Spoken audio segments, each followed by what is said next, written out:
हर किसी की जिंदगी में अपने आशियाने का एक महल हो, ऐसा सपना देखना होता है। इसी जद्दोजहद में इंसान अपना पूरा जीवन दांव पर लगा देता है। इस चकाचौंध भरी दुनिया में हर कोई भौतिक सुख सुविधाओं से लैस घर बनाना चाहता है। किसी के सपने पूरे होते हैं तो वहीं किसी के सपनों के पंख नहीं होते।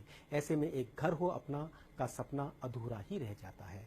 आज हम आपको एक ऐसे ही व्यक्ति की कहानी बता रहे हैं जिसने पाश कॉलोनी की बजाय इस दूधिया रोशनी से दूर जंगल को चुना। जंगल में ही एक पेड़ पर अपना छोटा सा आशियाना बनाया। मोगली और टार्जन के किस्से तो आपने बहुत सुने होंगे, टीवी में देखे होंगे या फिर किताबों में पढ़े होंगे, लेकिन क्या किसी इंसान को आपने पेड़ पर घर बनाकर रहते हुए देखा है? जी हाँ, आपको भी ये देखने के बाद शायद यकीन हो। देखिए बाड़मेर से पप्पू ब्रिजवाल की एक खास रिपोर्ट। रेतीले धूरों के बीच बनाया आशियाना। पेड़ न कटे इसलिए पेड़ पर ही बना डाला घर। चकाचौंध रोशनी से दूर बनाया घर। पर्यावरण को बढ़ावा देने का लिया संकल्प। 1.5 लाख की लागत से बना घर। सीमेंट और पत्थर ईंट के बिना बनाया घर। लकड़ी से बना सपनों का आशियाना। बाड़मेर के शिव उपखंड मुख्यालय के पास निम्बासर गांव है। यहाँ के खामिशा खां नामक शख्स ने एक अनूठी पहल की है, जिसने रेतीले धुरों के बीच ट्री हाउस बनाया है। पेड़ पर घर बनाने के लिए खामिशा ने अब तक 1.5 लाख रुपए खर्च कर दिए। इस घर की चारों दीवारें व छत लकड़ी से बनाई गई है।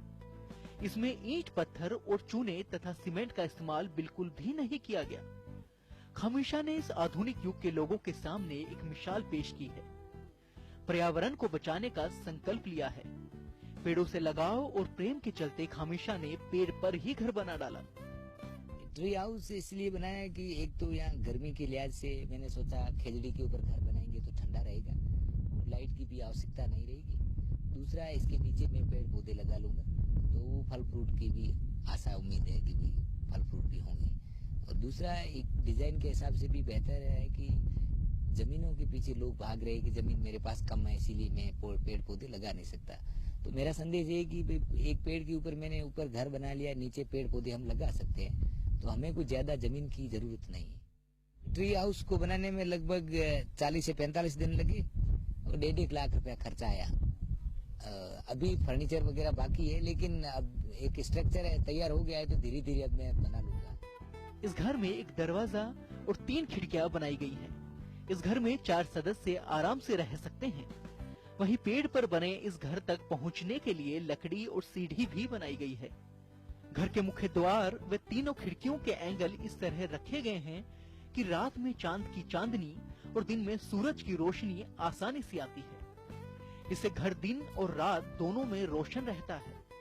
सुंदर बालकनी, बड़ी खिड़की जैसे नेचर के बीच में बना ये घर हर मौसम के लिहाज से बेहतर साबित हो रहा है। घर की बनावट हर किसी को अपनी ओर आकर्षित कर रही है। इन सबके साथ इस आशियाने की एक और खासियत ये भी है कि इसमें गर्मियों में चलने वाली आंधी से उड़ने वाली धूल नहीं पहुंच पाती है। बहुत लोग लोकल भी देखने आते हैं और टूरिस्ट भी अभी देखने आ रहे हैं। पिछले सप्ताह भी थे, अब 4-5 जने कल परसों भी आए थे। उनको भी अच्छा लगता है कि थार डेजर्ट में ट्री हाउस मतलब एक टूरिस्टिक पॉइंट भी है और प्लस एक एनवायरनमेंट का भी अच्छा संदेश है कि भी वृक्ष काटा नहीं है, उसके ऊपर घर बना लिया है। लोग कहते हैं कि भाई पेड़ों के ऊपर तो पशु पक्षी रहते हैं लेकिन इंसान भी रहने लग गए, तो एक नई बात भी है। और मुझे भी थोड़ा कई लोग कहते हैं कि भाई यार तुम पागल हो गए हो, क्या है कि आप ऐसा क्यों ट्राई करते हो, लेकिन मैंने कहा जो समझो, लेकिन आप एक वृक्ष जरूर लगाना घर पे। तो मेरा संदेश ये है कि भाई ज्यादा से ज्यादा पेड़ लगाएं, काटे नहीं और उनका ख्याल रखें, ये हमारे एनवायरमेंट को बचाएगा। जहाँ एक और सरकार पर्यावरण को लेकर अनगिनत कार्यक्रम चलाती है, लेकिन सच मानो तो ये कार्यक्रम धरातल पर कारगर नहीं हो पाते, केवल अभियान तक ही सीमित होकर रह जाते हैं। लेकिन बाड़मेर के इस इंसान ने पेड़ को कटने से बचाने के लिए पेड़ पर ही घर बना दिया, जो कि पर्यावरण को लेकर एक मिसाल साबित होगा। स्पेशल डेस्क एवं टीवी जयपुर। जी हाँ, पर्यावरण के लिए इस खूबसूरत संदेश के साथ ही गांव की दुनिया में आज के लिए फिलहाल इतना ही।